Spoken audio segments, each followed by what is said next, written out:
হে জগতবাসী, আজ আমি শামীম আলী চিশতি আপনাদের সামনে একটি আলোচনা নিয়ে আসলাম।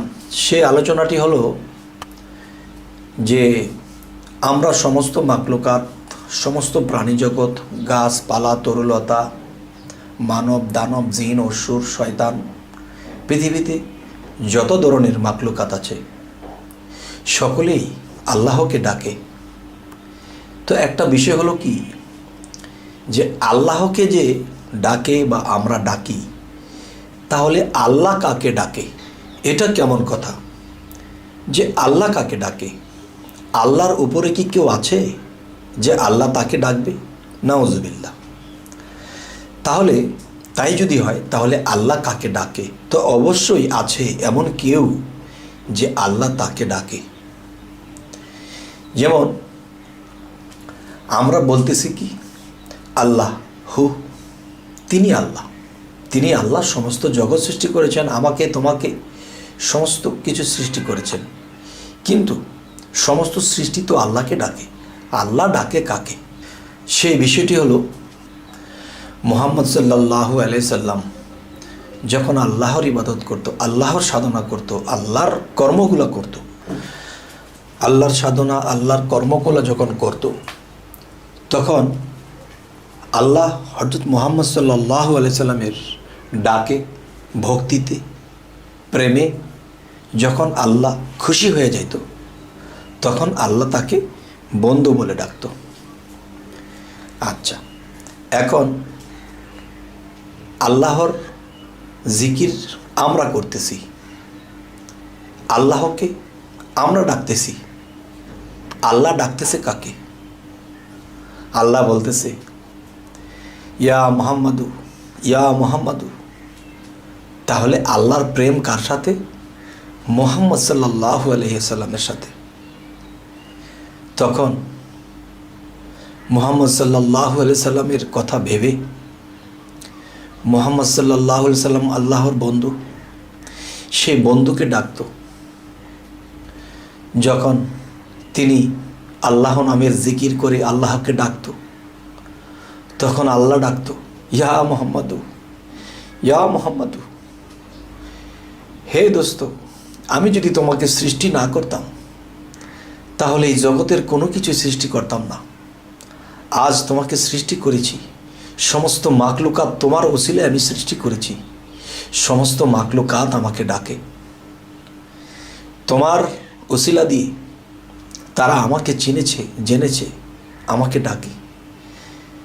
তখন মুহাম্মদ সাল্লাল্লাহু আলাইহি সাল্লাম তার শরীরটা যখন আল্লাহর জিকির করতে বা আল্লাহকে ডাকতে গিয়ে তার শরীরটা শিহুরিয়া উঠত, তখন সেই শিহুরিয়ার মধ্যে আল্লাহ নিজে বিলীন হতো এবং আবার আল্লাহ আলাদা হতো। তখন ইয়া মুহাম্মদু আল্লাহ ডাকত। হে জগতবাসী, আমরা এই জগতে এসেছি নিজেকে জানবো, নিজেকে চিনব, তখন আল্লাহকে, রবকে চিনতে পারবো। তখন কি হবে? যে আল্লাহর গোলাম হয়ে যদি থাকি পৃথিবীতে, তাহলে আল্লাহকে যেদিন ডাকতে ডাকতে আমরা সন্তুষ্ট করতে পারবো, তখন আল্লাহ আমাকেও ডাকবে। আমি ডেকেছি আল্লাহকে আল্লাহর গোলাম হিসেবে। যদি কখনো আল্লাহ সন্তুষ্ট হয়ে যায়, তখন আল্লাহ আমাকে ডাকবে বন্ধু হিসেবে, আপনাকেও ডাকবে বন্ধু হিসেবে। তবে হে জগতবাসী, যে কোরআনে একটি জায়গাতে আল্লাহ বলেছে যে তোমরা যার ইবাদত করো আমি তার ইবাদত করি না, আর আমি যার ইবাদত করি তোমরা তার ইবাদত করো না। জীবনের প্রথম দিক দিয়ে কোরআনে এই আল্লাহর বাণীর এই বিষয়টি পড়েছি, কিন্তু বুঝতে পারি না কিরে যে আল্লাহ এটা কি বলে, যে আমি যার ইবাদত করি তোমরা তার ইবাদত করো না, আর তোমরা যার ইবাদত করো আমি তার ইবাদত করি না। তাহলে বোঝা গেল কি, আমরা যখন আল্লাহর ভজনা করি, আল্লাহকে ডাকি, আল্লাহকে মানি, আল্লাহ যখন সন্তুষ্ট হয়, তখন আল্লাহও কিন্তু বান্দাদেরকে ডেকে বলে যে তোমরা যখন আমাকে ডাকো আমাকে পাইতে আমাকে সাধনা করো, তখন আমিও তোমাদের কি লাগে, কোথায় কি দরকার আমিও দিয়ে থাকি। তোমরা যেমন আমার কাজ করতেছো, তেমনি আমি আল্লাহ তোমাদের কাজ করে থাকি। সুবহানাল্লাহ। আর এটা কি বলা হয়েছে, তোমরা যার ইবাদত করো আমি তার করি না, আমি যার ইবাদত করি তোমরা তার করো না। হে জগতবাসী, আজকের এই আলোচনার যে মূল এই বিষয়টি হলো যে আমরা যখন বাবা বলে ডাকি, তখন বাবাও কিন্তু আমাকে বাবা বলে ডাকে। মাকে যখন মা বলে ডাকি, তখন মাও কিন্তু আমাকে বাবা বলে, বা মেয়ে হলে মা বলে ডাকে।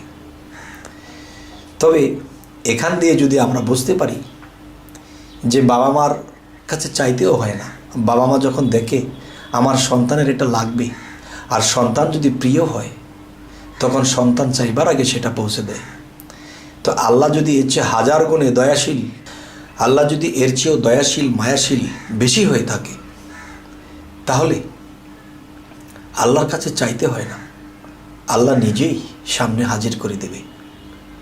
তবে হে জগতবাসী, আজকের এই আলোচনায় যা বোঝাতে চাইলাম যে আল্লাহ কোরআনে এই কথাটিও বলেছেন, তুমি যা করবা তুমি ঠিক তা পাবা। তো আল্লাহকে যে আমি সারাদিন ডাক দিয়েছি, সারা জনম ডাকলাম, তখন আল্লাহ কি আমাকে ডাকবে না? আল্লাহ সন্তুষ্ট হয়ে একদিন আমাকেও ডাকবে। যাই হোক, এই কথাগুলো জ্ঞানী লোকেরা অবশ্যই বুঝে নেবে। এই কথাগুলো শরীয়তের ধারা রেখে বলা হয়েছে। হাকিকত ও মারেফতের ধারায় যদি বলা হয় তাহলে বিশৃঙ্খলা হতে পারে। তবে আশা করব জ্ঞানী সম্প্রদায় এই কথাগুলো জায়গা মতো বুঝে নেবে। তবে আমাদের এই চ্যানেলের আলোচনা যদি আপনাদের ভালো লাগে তো অবশ্যই সাবস্ক্রাইব করে রাখুন, পরবর্তীতে আপনাদের কাছে বাকি আলোচনাগুলোও যেন পৌঁছে যায়। তো সকলেই ভালো থাকবেন। আল্লাহ হাফিজ।